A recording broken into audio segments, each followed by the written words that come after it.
बालाघाट में कलेक्टर मृणाल मीणा की एक अनोखी पहल सामने आई। अब जिले के आंगनबाड़ी केंद्रों की निगरानी एआई तकनीक से की जाएगी, जिससे बच्चों की उपस्थिति, पोषण और योजनाओं के क्रियान्वयन में पारदर्शिता आएगी। दरअसल आंगनबाड़ी केंद्र बच्चों की शिक्षा और पोषण का पहला आधार होता है, लेकिन कई बार योजनाएं सिर्फ कागजों तक सीमित रह जाती है। इसी को देखते हुए बालाघाट प्रशासन ने राइस बाल गिनती नाम का एक खास ऐप तैयार कराया है, जिसके जरिए आंगनबाड़ी केंद्रों की मॉनिटरिंग की जाएगी। इस ऐप के तहत हर दिन सुबह 11 बजे आंगनबाड़ी केंद्र से बच्चों की फोटो अपलोड की जाएगी, जिससे जिला प्रशासन सीधे निगरानी कर सकेगा। कलेक्टर मृणाल मीणा के मुताबिक यह तकनीक पहले उज्जैन में महाकाल मंदिर में श्रद्धालुओं की गिनती के लिए इस्तेमाल की जा चुकी है। अब इसे आंगनबाड़ी केंद्रों में लागू किया जा रहा है। फिलहाल 40 केंद्रों पर इसका पायलट प्रोजेक्ट शुरू हो चुका है, जहां फेस ट्रैकिंग के जरिए बच्चों की उपस्थिति दर्ज की जा रही है। इस ऐप को बालाघाट की युवा सॉफ्टवेयर डेवलपर श्रेयांश जैन और उनकी टीम ने तैयार किया है। खास बात यह है कि यह ऐप बिना नेटवर्क के भी काम करता है। प्रशासन का मानना है कि इस पहल से कुपोषण पर निगरानी, बच्चों की उपस्थिति और पोषण वितरण में पारदर्शिता आएगी। इस ऐप का नाम है राइस बाल गिनती और हमने कलेक्टर मृणाल मीणा सर के मार्गदर्शन में ये ऐप बनाया हुआ है। ये पहला एआई ऐप है जो कि आंगनवाड़ियों के ऊपर सतत निगरानी रख रहा है, जिससे कि बच्चों को जब हॉट मील कुक दिया जाता है तो फ़ोटो कैप्चर होती है और एआई के माध्यम से उसमें हेड काउंट हो जाता है, तो सुनिश्चित होता है कि हर बच्चे को सही पोषण आहार मिले। हम लोगों ने लगभग इसको 7 दिनों के अंदर कंप्लीट किया है। पायलट प्रोजेक्ट 40 में कंप्लीट हुआ है। धीरे धीरे करके हम इसको पूरे डिस्ट्रिक्ट में फेज वाइज लेके जा रहे हैं और 25 लोगों की हम लोगों की टीम है जो इंदौर से काम करती है।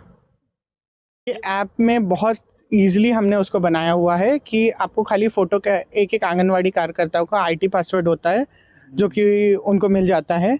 आईडी पासवर्ड के बाद में उसको कैप्चर जैसे ही फ़ोटो करता है तो वो हेड काउंट कर लेता है एआई कि इस फ़ोटो में 40 लोग बैठे हैं, 20 लोग बैठे हैं, जितने भी लोग हैं काउंट करके सबमिट करना रहता है।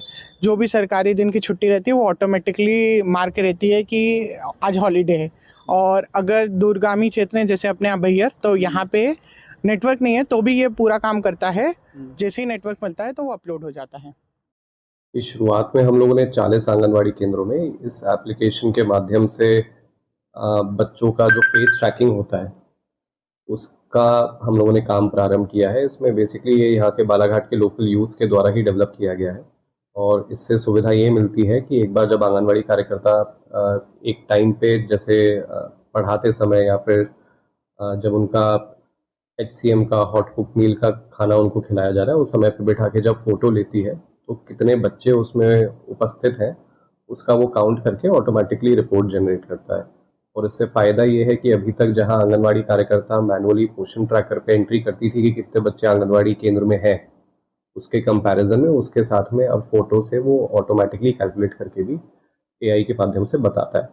तो इसका फ़ायदा ये है कि अगर कोई भी डिफरेंस उस रिपोर्ट में आता है तो हम संबंधित आंगनवाड़ी कार्यकर्ता के साथ में बैठ के उसमें सुधारात्मक कार्य या फिर अगर उनकी एंट्री में कोई इश्यूज़ है तो उसको रिजॉल्व कर पाते हैं। इसमें ऑब्जर्वेशन यही था कि हम लोग जब भी आंगनवाड़ी केंद्रों में इंस्पेक्शन के लिए अपनी टीमों को भेजते थे तो हालांकि पोषण ट्रैकर पे कुछ फिगर दिखता था, लेकिन उस समय पे उपस्थिति उतनी कई बार हमारे अधिकारियों को नहीं मिली है।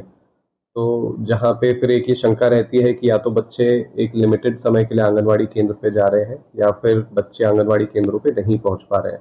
तो इससे बड़े पारदर्शी तरीके से एक रिपोर्ट हमारे पास जनरेट होकर आती है और हम लोगों ने इसमें सबको क्लियर किया है कि ये केवल सहयोगात्मक रूप से उपयोग करने के लिए है, जिसमें आंगनवाड़ी कार्यकर्ता, सुपरवाइजर और CDPOs खुद इस पर रिफ्लेक्ट करके अपने बच्चों की उपस्थिति नीचे आंगनवाड़ी केंद्रों में बढ़ा सके। उनको ये शाम के 5 बजे तक उस दिन की रिपोर्ट जनरेट होकर ऑटोमेटिकली मिल जाती है, जिससे फिर वो पोषण ट्रैकर से कंपैरिजन करके जहाँ जहाँ पे अंतर आता है उसके संबंध में ज़्यादा काउंसलिंग अपने आंगनवाड़ी कार्यकर्ताओं की, उनको बेहतर ट्रेनिंग और कैसे और बच्चों को उपस्थित कराना है या फिर क्या इसके कारण रहे कि उस समय पे रिपोर्ट में थोड़ा बहुत डिफरेंस है, वो क्लियर कर पाते हैं। और इसके साथ साथ में THR का जो हमारा वितरण होता है वो भी बड़े पारदर्शी तरीके से होता है कि उसके अंदर जितने बच्चे उसमें काउंट हो रहे हैं, यदि उतना THR बट रहा है तो उसका भी वेरिफिकेशन एडिक्वेटली हो जाता है। बालाघाट से फिरोज डोंगरे की रिपोर्ट।